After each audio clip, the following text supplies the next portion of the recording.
Hello and welcome back to the Blues Focus podcast, season 3, episode 13. I think we're on now. Today's episode, we're glad to be joined with Jamie and Zach. Um, yeah, we lost. First defeating 4, if I'm not wrong, against Yeah, Sunderland. I think it was a game that both of us, all three of us, sorry, were fairly confident for. But Sunderland arrived pretty decently. I've got to be honest. I feel like Tony Mowbray's a decent coach, so he got playing some good football. But definitely. yeah, Jamie, walk us through what you were thinking last night because it was difficult, wasn't it? I mean, obviously, I was Mr. Armchair last night because I'd work, so I was watching it from the comfort of my wonderful laptop. But I think from the moment the kickoff happened, you could see that them motherfuckers have had a week extra, and we'd played 3 games in 6 days. Because you could, I think they had a really good chance 4 minutes in, didn't they? And they kind of cut us open and really bailed us out. It's a And great from save that from moment, I was Lee, like, like, actually. we look tired, like Yeah. we don't look sharp. And then obviously Troy's at the bar, and I was just like, oh man, like Troy scores 99 out of 100 with that. Like he never misses them. Like you could just see the whole team was just tired, and then they scored, and we kept persisting. We had chances, and we came out second half. They did what we did to Hull. They came straight Yeah. into the second half and got that second goal, and our heads dropped for 10 minutes. We made the changes. We came on. We absolutely battered them for half an hour, and we just couldn't get that second goal. But props to Dukey for getting his first of the season, though. I think a point would have been fair. Mm. I'm annoyed. I'm bitter. I'm upset about Sunderland. But we're not going to get into a referee discussion because I will just end up, jumping out my window at this Tuning point later for for the that. FL referees. Yeah. Yeah, it was yeah, I don't know. Like I talked to you at half time last night, Zach. But you can sort of just reiterate what you said a bit because I thought what you said was pretty Mm. spot on actually. So Yeah, yeah, I just thought first half for me, we looked sloppy, we looked off it. I said to you, there was a period where I thought a window of 5 minutes where it just seemed to be mistake after mistake. Second half, we looked like our normal selves. Thought it was a really good performance second half. I think not trying to defend a poor first half, but I remember first 5 minutes in turning to my dad and saying, Sunderland, look up for this. And it wasn't just the way they were playing, but especially their pressing. I noticed right from the off, our first touch, they're getting on every single one. They're right on our heels. So I think as much as we're to blame for yesterday's loss due to a bit of a sloppy first half, I think that really was our undoing. I think Sunderland did look very good. And again, I think our last 2 games, we played Sunderland and Swansea. Those are the 2 teams I think that have looked best against us this season because I do think Sunderland looked good yesterday. But first half was sloppy, second half was much improved. It is a shame because I said a few pods ago we won't lose before the World Cup, and obviously yesterday losing 2-1, but it is what it is. very We're close. it's a shame as well because like I said, we'd still be in the top 6 um had we won yesterday, but now we're all the way down at 13th. So going into the World Cup, 6th compared to 13th, it's quite a difference, isn't it? But it's one of those things. We've got plenty of games to hopefully pick things up again. But yeah, just frustrating overall. I'd still Yeah. bite your hand off for a 13th place finish. Yeah. Oh yeah. Trust me. So would. Oh, so would I. But just psychologically thinking Oh, this I next know. month, just being sixth in the playoffs compared to like it's a big difference in it. So, but it just shows how tight the championship is, and it's Mm. always so evenly contested. Are we going to finish playoffs? Realistically, not. But it'd just be nice when England get knocked out to think, wow, well at least Blues are in a top 6 place. But there you go. It is what it is. Tommy's on mute, I think. I think you're on mute, Tommy. I knew it was. I just literally I clicked on it because I had a sip of water then, and then forgot to unmute myself. So first one of the series. That's good for me. Though. Yeah. What did we think to Eustace's decisions last night in terms of the lineup and the subs he made? Because he starts Job and plays Bakuna at wing back.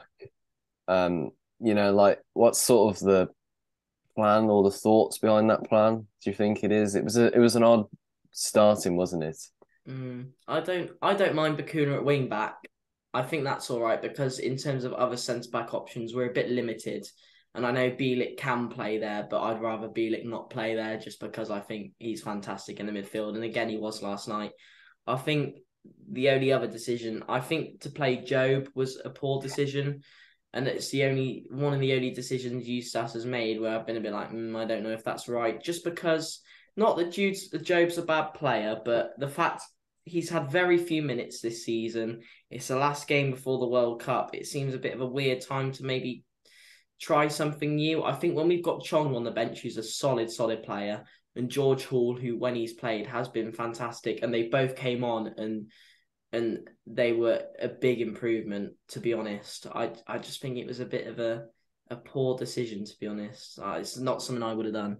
I think you can obviously share your points on this too, Jamie, but I feel personally starting Job was a big risk and proved to be a big error, I think. Not because of his sort of talent or ability, but just because he hasn't started again this season and he's only had a few minutes off the bench here and there. I think his minutes have been very inconsistent. I feel like we should have been building him slowly up. It'd be like giving him more and more time as it goes on. And particularly as well, players like Chong and even Jordan James, who had a whole season last season and was Young Player of the Year for us. So I feel like those need to be the names further ahead than Job, who really should be in the starting team, and then Job comes on into the second half. I feel like if he was to get a first team start, it should be towards the end of the season, and then next season we look at getting him more into the team. It's that sort of further development and getting him into the squad. But Jamie, what do you think to the team? What do you think to some of the subs as well? I think I'm not against starting Job. I'm not like I see why he did it. He went for, you know what I mean. It's his 11th game in 5 weeks. He was like, I just need to rotate something. Joe's been okay. I would, would I have swapped positions with him? Yes, in terms of I would have put Hannibal as left centre mid, and I'm just speaking like I'm a fucking technical manager here, like, but do you know what I mean? Like, because the poor kid, every time he turned around trying to get the ball, his only option was Trusty, who to be fair was all right. Trusty was all right on the ball. He did all right. But then he's looking for fucking Longello, and he's like, where's Longello? Oh, right, okay, yeah, he's already trying to bolt up into wing. Great. So, like, he had no real. Every time Joe got near the ball, he just ran out of options because Sunderland's pressures hit him. And I think they knew that. They must have said before when the team sheet came out, they must have gone, lads, it's his first start, he's 17, get on him. I'd have noticed that. I'd have picked that up on, if I was a manager, I'd have picked that up instantly. I'm gone. Sorry. Sorry, I was just going to say one big thing I noticed as well with Joe playing is he wasn't showing for the ball a whole lot. And of course, he's 17. He's not going to be this mad confident player. But the difference between the way Chong and George Hall moved their movement and the way they were showing for the ball was a complete contrast to Job. I get it because he's probably nervous to make a mistake, whatnot. And don't get me wrong, he wasn't bad. He just didn't impact the game hugely. No. He's 17. He's still got plenty of learning to do. It is what it is. He came on. He probably knows himself he didn't do his best. That's not the last we're going to see of Joe Bellingham. He's going to grow into a fantastic player. Last night was just one of those things. But like I said, the difference in Hall and Chong, I think, was massive compared to Job. So personally, I would have started one of those two. But I think it's a good learning experience for Job more than anything. I mean, obviously, it's shit that we've had to sacrifice 3 points for that. But I think Job's got one of them players that you come in when you know you're going to dominate possession, you know you're going to control the game because the other team's just going to set up a back five and shit out it. Yeah. Like Preston. If you play a Preston or something and you know they're just going to be defensively solid and you're going to have a lot of the ball, give it Job, let him take it round. I don't disagree with Bakker at wing back. I get it. We were very tired at that point, and Bakuna, he does like to go forward a lot, and he did leave Colin a bit exposed. I'm more trusting in Colin than I am Longello in terms of Colin will just sweep across and like it's absolutely fuck all. But Longello doesn't even bother to come back, and then Trusty's literally defending 3 men. You're like, oh, Jesus. I think the second goal mostly came from that left-hand side, didn't it? I think both goals came down that left, didn't they? Yeah, really? Probably, yeah. Yeah, I think Longello is fantastic going forward. I love Longello going forward. He does leave a lot of space at the back, but I wouldn't. I think you're completely right, Jamie, in saying that Colin is the perfect wing back in the sense he's decent going forward, but he also covers that back line really Yeah. well. Whereas I noticed last night it wasn't just Longolo who was bombing it up the pitch and not covering. Bakuna was just as guilty for that Oh as God, well. yeah. It's but whether they're told to do that, I don't know. It's okay. It's not the end of the world because I guess you've got three defenders there to cover, but it certainly leaves the wings very, very open. And given the forward players are narrow as it is, there's so much space out wide when your fullbacks have overcommitted. So Longolo going forward, I absolutely adore the man. He's got a few assists now, and the crosses he puts into the box. You know, he looked dangerous that last 10 minutes, but defensively, he just needs to provide a bit more cover. Yeah, I I think so. agree. Or just play him on the wing. Yeah, He might turn into a player like that. Didn't Ryan Sessegnon start as a left back? yeah, he did. He did. Yeah. Like, Formation change then? maybe. I don't know. Like, I think we're screaming out. I think if we get a good left back in January, I think we can then deploy a back four again Yeah. and play someone like Longolo as a left mid. Mm. But Maybe, yeah. I think the reason people are going to pick out Longelo more than Baka after last night is Longelo, both goals came down his side. Both Mm. goals you could argue is out of position for. I know he got the assist, and you are right, Zach. Going forward, he is great. I love him going forward when he does cross the ball and he's not using his Bambi legs to like fall over.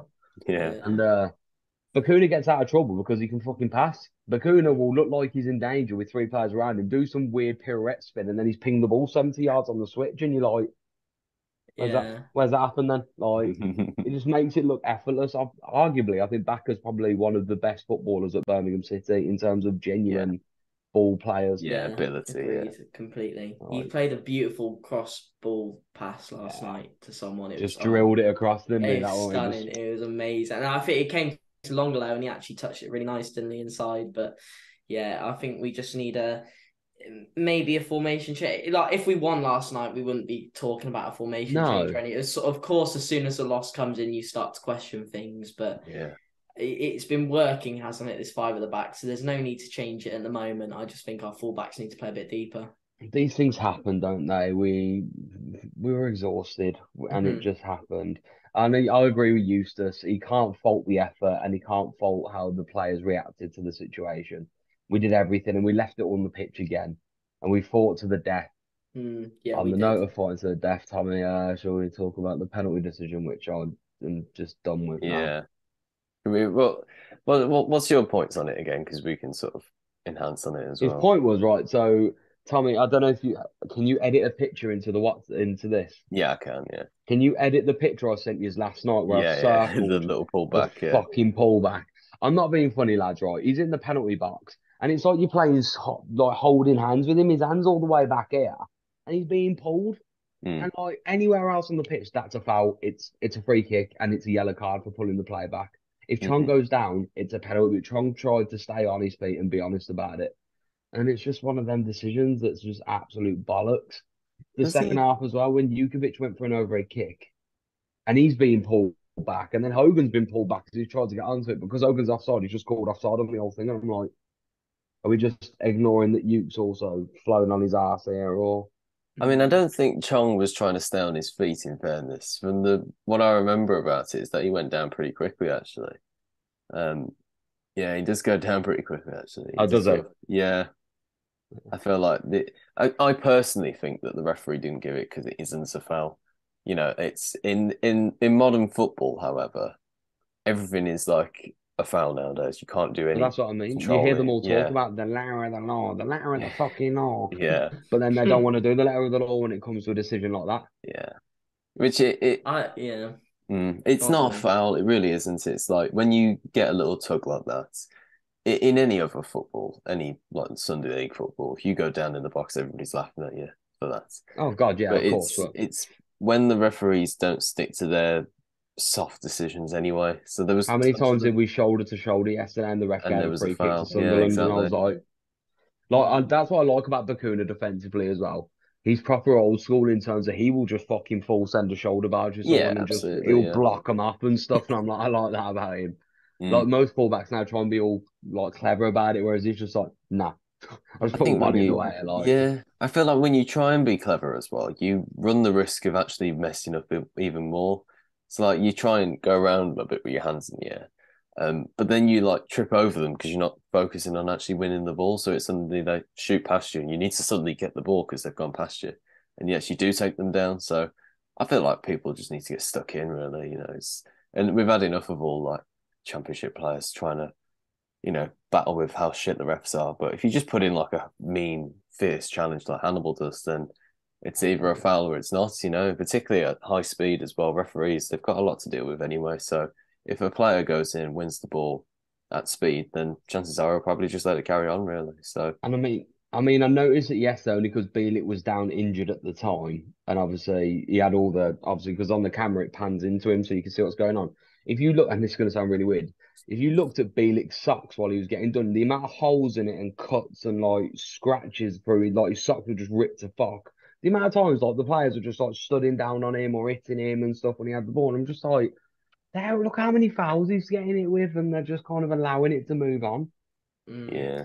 They were committing a lot of fouls yesterday, and they were also going down every time we gave them a foul. They were literally spending like ages on the floor. There was literally a period of 10 minutes where literally every 60 seconds or so a Sunderland player would go down and just chill there for a minute or two, and it was frustrating. You wouldn't have seen it if you were at the game, but I copped it on the TV when I was watching it. The ball's gone back up like towards our goal, and we've cleared it fine. But as you watch, bear in mind, the goalkeeper has kicked the ball at this point.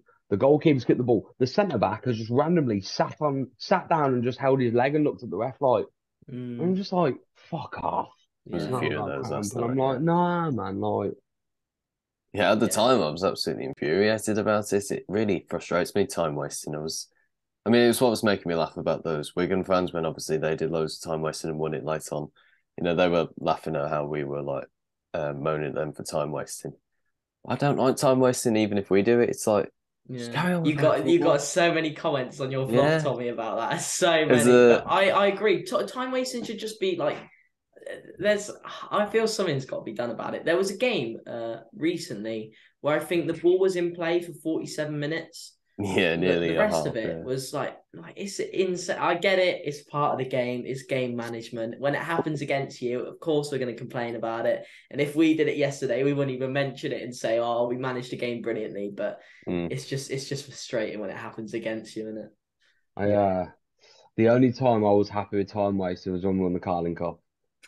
We time Yeah. wasted well in that game though. Like That's we what I did it mean. in a Like, way that was on the pitch. We didn't go down and hold oh ourselves yeah, for ages. but I will never ever get over watching Cameron Jerome steamrolling one He on was one brilliant those last and few minutes. 40,000 fans just went corner, and he He was literally looks up brilliant. at everyone then and goes, "Yeah, right," and just Yeah, yeah, runs to yeah. the corner. Brilliant, yeah. He was great in those last few minutes. It's probably the best of the things he'd ever did from that show, really. We booted it off the arse when I would have thrown, and everyone was like, Yeah, yeah, come on. I remember that well actually because I remember Larson after Jerome had done loads of time wasting in the corner. just fucking He then gave it puts a away. terrible cross in, and my Yeah. dad just goes, "Oh, Seb, what are you doing?" He's just like, yeah. Speaking of which, he's retired recently, so happy Uh, retirement, Seb. Super Sebby Larson. can you Uh, come down to the Blues and teach people how to take a fucking set piece, please, oh, Tom? fuck me, God, we need that, don't we? There was a We couple of do. them last night. The Bakun last two particularly. to three games, like especially the Swansea game, the amount of free kicks, like corners we had against Swansea. Yeah. I don't know what's happened because our quality of set pieces have died in the last 3 to 4 games. You're completely right. I remember that one game where Chong and Hannibal were both on corners and Mm. free kicks, and Bristol, they seemed decent. Yeah, it might have been actually, but since then it's just seemed to like we're trying it, aren't we? Where Hannibal lofts it to the back post and someone headers it, and obviously it worked at Stoke. But some of them last night, like some corners do you went know in with why it worked at Stoke? go on You had 15. fucking Djukovic on the pitch. That's why it Yeah, you're worked. not wrong. And The to be man is fair, untouchable in the air. when he came on last night, I texted my dad and said he has literally won every single header. Yeah. I've said it on the pod before. He is the best header of a football, not just at Blues, not just in the Championship, I've ever seen in any form of football. The man wins every. I don't know how he does it. There was one last night where he was like behind his man by like 2 steps. And I thought, oh, he's going to clear. And he's just like somehow gets round, leaps Yeah. over and heads it. He's an He's absolute immense. joke. He's a He's class. joke. We love So, him, like, and I hope he's yeah. got. I hope he's got a few more years in him for yet. I don't think Zlatan Djukanovic is finished yet, to be honest. I No, really don't. Keep on no. cracking those goals, and yeah, I was happy for him last night. It really was. It's Really like I good. said, we lost, but Duke scored, so everyone's like, you know what? There's some solace here. Yeah, Duke's Mm. it back. really is. Yeah. Nicely taken goal as well, actually. Mm. Particularly with his feet as well. He doesn't really Mm. score many goals with his feet. No, no. It's nice. It was good. Speaking of Duke moments, I know I'm going off topic. Sorry, I just remembered this. Do you remember was it the 1-0 win against Blackburn under Pep Collette? Remember when Maxine Pepe, scored the Pep Collette, is it? Closet. Him, that guy. I'm tired. I've got a night shift. I've just woke up, leave me alone. Do you remember Maxine scored the back post header? Yes, But I do you do remember remember that that one same actually. game, Yes. Djukovic hit a Oh my thunder God, fuck off yes, the you're so crossbar right. from 30 yards out. If I can find the clip, I'll put it on screen now. Jukovic here has it away from Adebayo, who's been getting away with murders. Jukovic! Oh, did that cross the line? But that was amazing. You'll have That to edit was that word out, by the way. Apologies. what, Colette? No, thunder. Oh, Thunder. Yeah, I'll just leave that out now as well. No bit of editing. Yeah, it was an amazing strike from Duke. That I remember that now. Yeah, I'm yeah, just seeing him like, what are you doing hitting it? And then I was like, oh my God. really.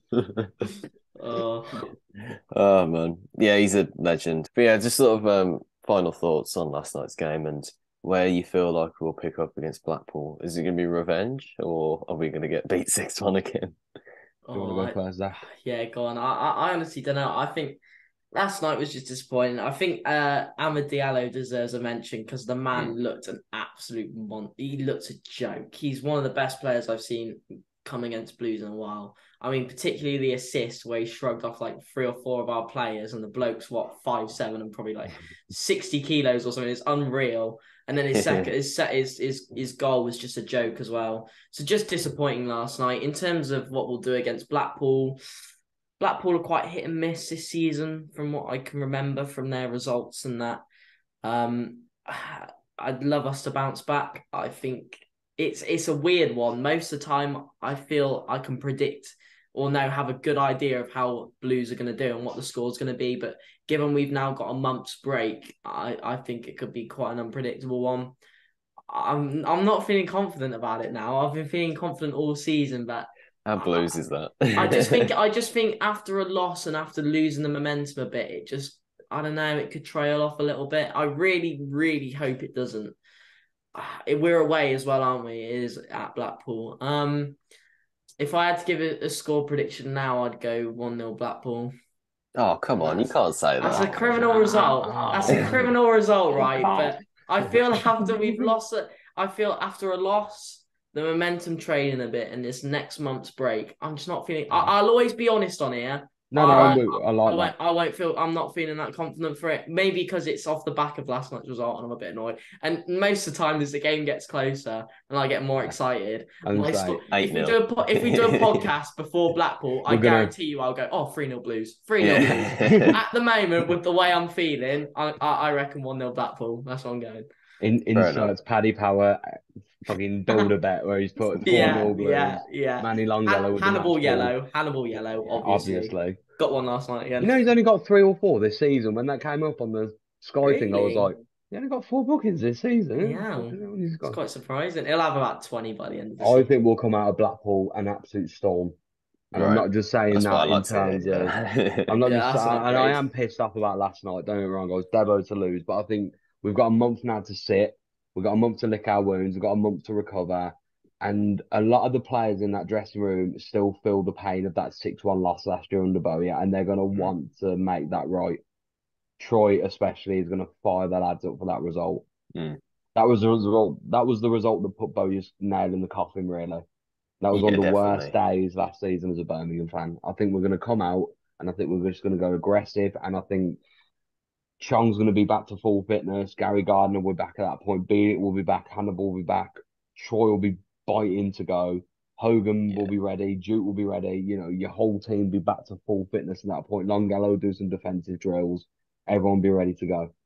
Yeah, I agree with that. I feel like we will be ready for it. It's like you say, Deeney back in sort of winning mode, winning mentality mode, particularly after we lost 6-1 there. We shouldn't have lost 6-1, to be honest, when I really think about it. It's one of those games that, because like you go an early goal down and then it was just like mistake after mistake after mistake that really allowed us One of them to days, lose weren't it? 6-1. Yeah. And we had loads of youngsters who were not up to scratch at the time. Well, I don't want to say not up to scratch because that sounds harsh, but sort of like were put into They the weren't deep end. ready for that. Weren't ready, yeah. Yeah, I got you. It's like kind of like Job last night, you throw him straight into the deep end rather than giving him a couple of minutes more. I understood it, bench. but I didn't get it in terms of I was kind of like, I see what you're doing, but George Hall is literally there on the bench. And you love to play Hall. But if he was going to change Chung, because Chung might have been a bit tired, I would have been like, I accept Hall. Yeah, Or exactly. bring Backer in and Hall can play wing back if need be. Yeah. It's in the past now though, so we need It's to look happened. forward to. We still trust useless, do you know yeah. what I mean? One Yeah. bad move. Sorry, Yeah. Karen. No, I was gonna say hindsight's a wonderful thing as well. Joe Beautiful, isn't it? could have done a masterclass last night, and we were, Eustace is a man, completely correct decision. So I'll it just is bring what up the it is. quote actually that Adam put in the chat last night. I think it Joe, was Joby Job masterclass masterclass incoming. coming. Yeah. You cursed us, you bastard. Yeah. Fuck's sake, Adam. Being Hopefully fantastic. Harley will be back as well. Like, it just gives Oh, that yeah. time to now the squad to kind of come back a bit and have that rest. And Mm. I genuinely hope Millwall dick Sunderland 6-0 in this game. That's the only game being played during the World Cup. I hope that Sunderland just get absolutely put to the sword and it's 6-0 Millwall now because of this. Yeah. I want a little break. I'm scrolling back through the chat last night, and it's actually you just having a moan at Longello as usual. What's new? Yeah, I know. Anything Literally, about it's like, Lecco in there or no? no, there's just like long fucking Gello again, out of position, bottled the He tackle. was, and he did.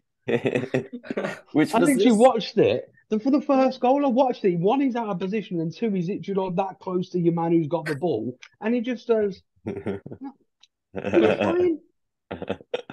Yeah, you're fine. Your manager on the touchline was screaming in front of there, going, "Dickhead, what you doing? Put your foot in!" Like, because Trusty backs away, thinking Longello's there. He'll put a foot in. Oh no, he hasn't. Great. Oh, If I was yeah. Bean in that position, I would just put my stud through the back of him.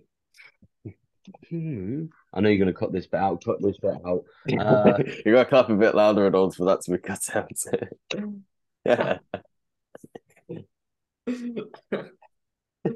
My head's gone. Man. I got a night shift. I'm tired. I've got to talk about losing to Sunderland.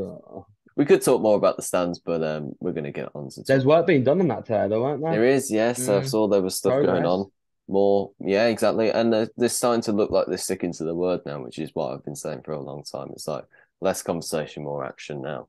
And Let's actually get something done, yeah. yeah, exactly. And they're starting to show it a bit more now with all of the seats coming out. And, that's what you want to see. You want it done now. And when it does finally get done, don't glitz this up as like some sort of grand reopening or whatever. Because it's not, and nobody's going to give a shit. Just shut up and open it. Exactly, yeah. Just nobody open it. wants that. Yeah, exactly. It's one of those things. I don't give a shit. I'm not going to turn up to some red ribbon fucking cut down of, here's our stand again. Our Just stand, open the seats. Yeah, Just open the seats. Yeah. Fuck me. Like, it's been, how long now? 3 years? It's God, it must have pre-COVID. been. Yeah, it pre-COVID. really is, yeah. That's when like- the issue became about, that's for sure.